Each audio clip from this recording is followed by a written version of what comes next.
ಶ್ರೀ ಗುರು ಬಸವರಾಜ ದೇಶಿಕರ ಗುರುವಾಗಿ ಪಡೆದ ದೇವ,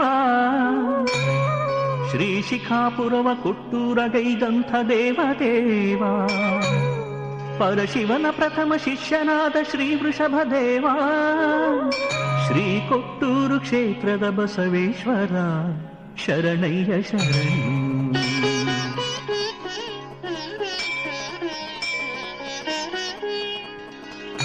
ಹೊಗಳಿಕೆಗೆ ನಿಲುಕದ ಅನೇಕ ಗುಣಸ್ವರೂಪ,